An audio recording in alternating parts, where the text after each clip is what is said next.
أرحب بكم أصدقائي من جديد، ونتابع مع بعض سلسلة التعرف على قائمة تشغيل التنسيقات.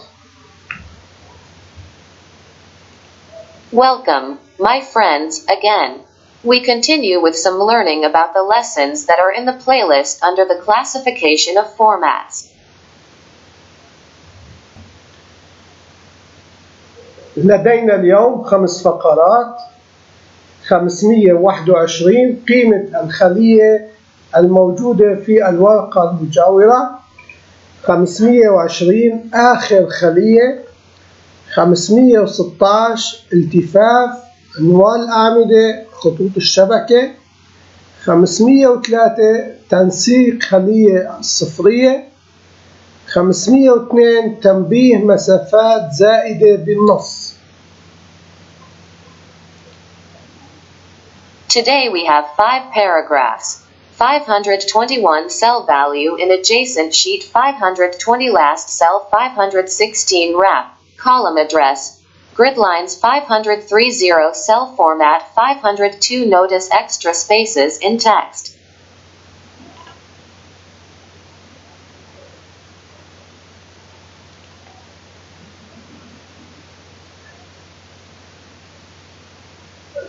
ورقة أولى ورقة ثانية ورقة متشابهة في البيانات.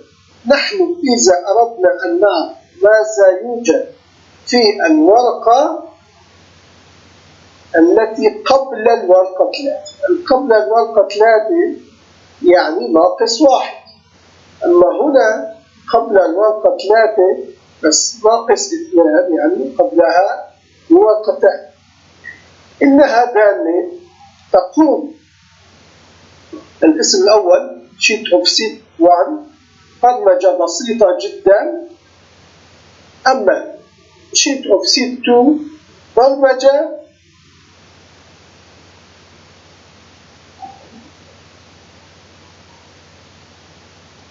بعدة أسطر. لاحظ يوجد فرق بين الأولى والثانية.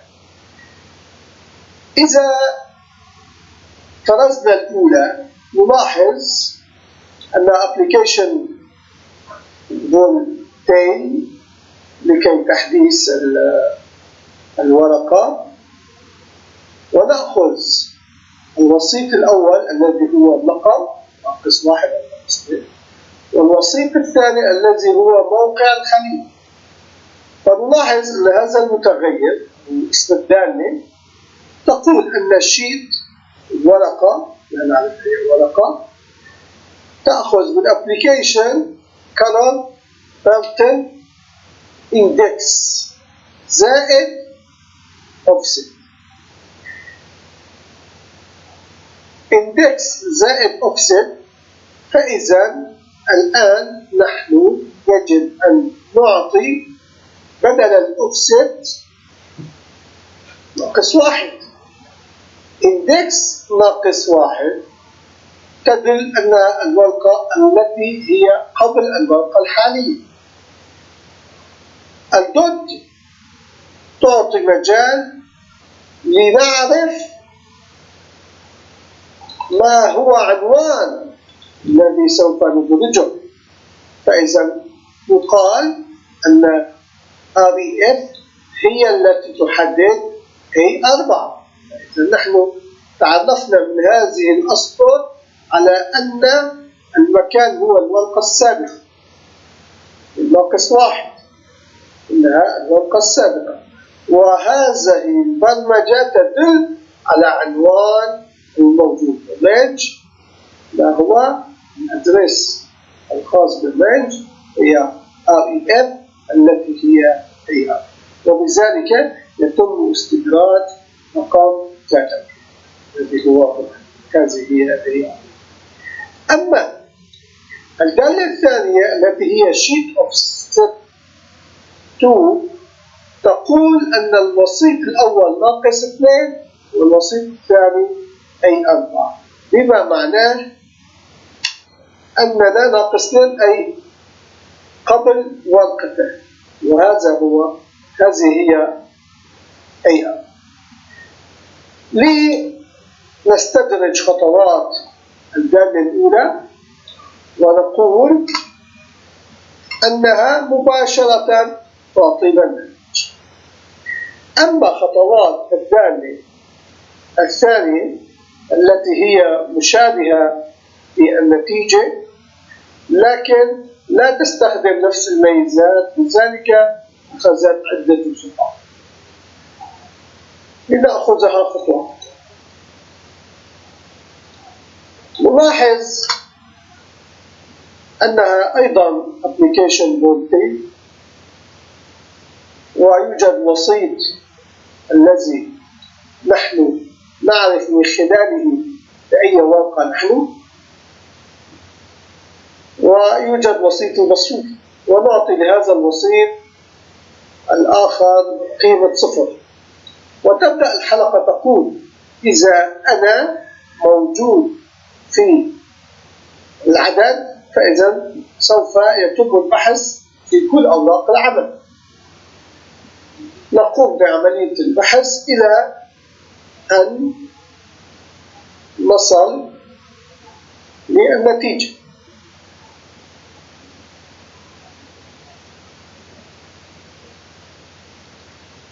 فإذا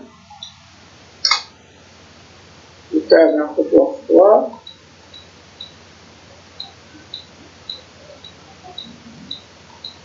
نلاحظ أن الحلقة أصبحت بالورقة الثانية. الورقة الثالثة أصبح لديها كل إمكانيات الأوراق. الآن سوف يتم عن طريق هذه الخاصية Application Color Content Name.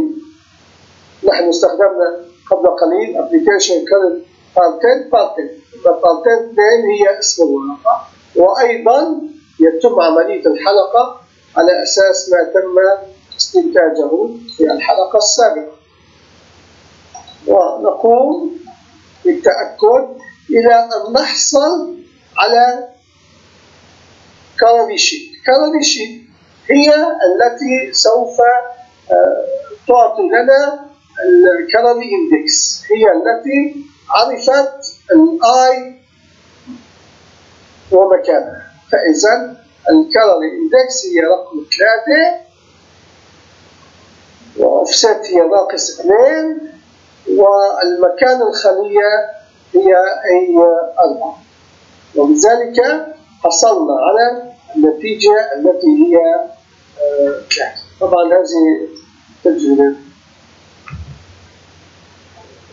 تعرفنا أصدقائي مع بعض على محتويات الفقرة 521 التي تساعدنا على معرفة محتويات خلية معينة موجودة في ورقة أو موجودة في الورقة المجاورة الثانية.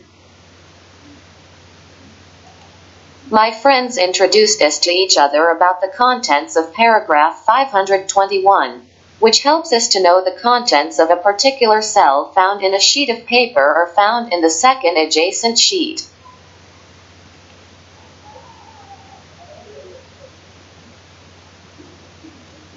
نفترض أنه لدينا مجال محدد. إذا أردنا أن نسجل فيه بيانات فإن هذه البيانات تسجل. أما هذه الخلية تحتوي على هذه العلاقة التي من دورها عندما نريد تنفيذها تذهب وتحدد آخر خلية مكتوبة. إذا تم التسجيل هنا وأردنا، إذا تم التسجيل هنا وأردنا، فإذا إنها بهذه العلاقة التي هي خاصة بالدالة بالارتباط التشعبي تقوم بالتحسن بأكبر سطر موجود في هذا المجال غير فارغ. فإذا في هذه الحالة نحن نستطيع أن نحدد المجال. عندما ننقص نذهب إلى آخر خلية مكتوبة في هذا من البرمجيات الجميلة جدا ولها وضع خاص أننا نستفيد من هذه الدالة لتحديد آخر خلية موجودة فيها. شكرا لمتابعتكم، نلتقي غدا إن شاء الله. تعرفنا أصدقائي مع بعض على محتويات الفقرة 520 التي تساعدنا في تحديد آخر خلية مكتوبة في مجال معين. My friends, we introduced each other to the contents of paragraph 520, which helps us determine the last cell written in the particular field.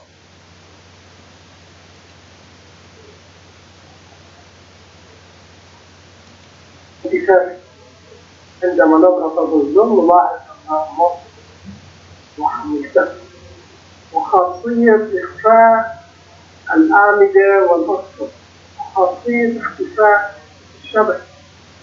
فإذا هنا ثلاث أمور سوف نعالجها في هذه الأسطر. طبعا الزر الموجود هنا هو موجود مع البرمجة. نلاحظ أن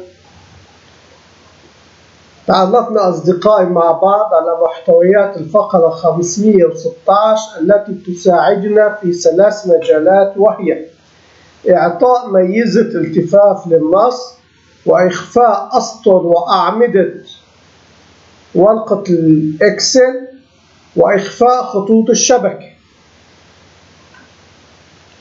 My friends, we introduced each other to the contents of paragraph 516, which helps us in 3 areas, namely, give a text wrap feature and hide the lines and titles of the Excel sheet and hide the grid lines.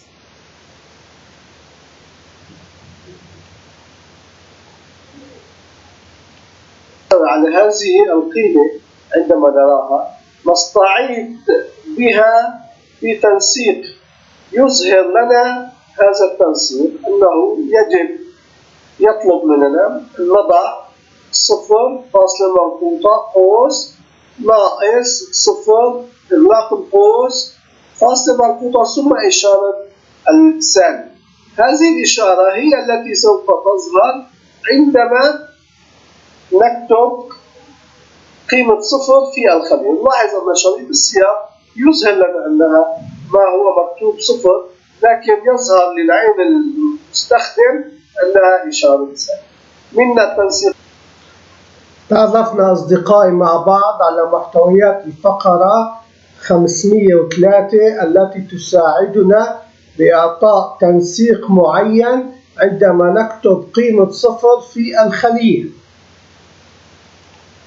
My friends got to know some of the contents of paragraph 503 that helps us give a certain format when we write a value of 0 in the cell.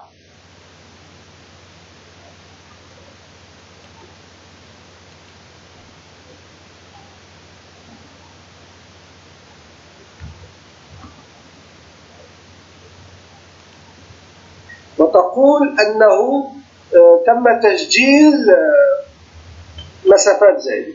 لنلاحظ مثال: إذا أدخلنا النص المعين وضغطنا عدة مسافات ثم أكملنا النص، عندما نعطيه زر أوكي أو إنتر تظهر لنا الرسالة التي تقول أن النص المسجل فيه غير متوافق. نحن إذا تجاهلنا أو اختصرنا المسافات إنها تتحسس. ماذا تم وضع؟ تم وضع هنا في التحقق من الصحة تم وضع هذه العلاقة. لنلاحظ هذه العلاقة التي تقول أن عدد المحارف الموجودة في الفيديو هل تساوي عدد المحارف الموجودة في الفيديو؟ أكيد هي تساوي هي. أما الطرف الثاني وضعنا له ترايم، الدالة التي تختصر المسافات الزائدة. في هذه الحالة عدد المحارف التي نحن نكتبها لا تساوي عدد المحارف التي تم اختصارها عن طريق دالة ترايم، لذلك يتم التنبيه. نستطيع أن ندخل إلى هذه البوابة ونضع النصوص والعبارات التي نراها مناسبة. نستطيع أن نتحكم في هذه البوابة لكن الافتراضي وضعناه مثل ما هو، فقط غيرنا هذا الشرط، وبذلك نحصل على هذه البرمجة التي تساعد المستخدم أن لا يدخل الأسماء بمسافات أو لا يدخل نصوص بمسافات زائدة. تعرفنا أصدقائي مع بعض على محتويات فقرة 502 التي تساعدنا في التحسس إذا تم كتابة مسافات زائدة بين الكلمات. My friends, we introduced each other to the contents of paragraph 502, which helps us feel if extra spaces are written between words.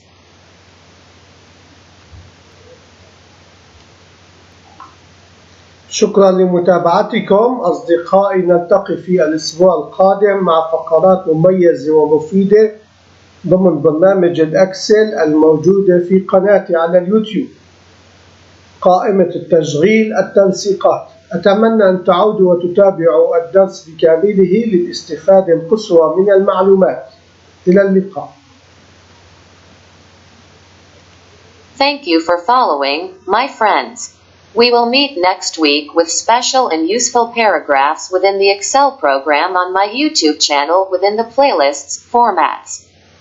I hope you will come back and follow the whole lesson to make the most of the information. Bye.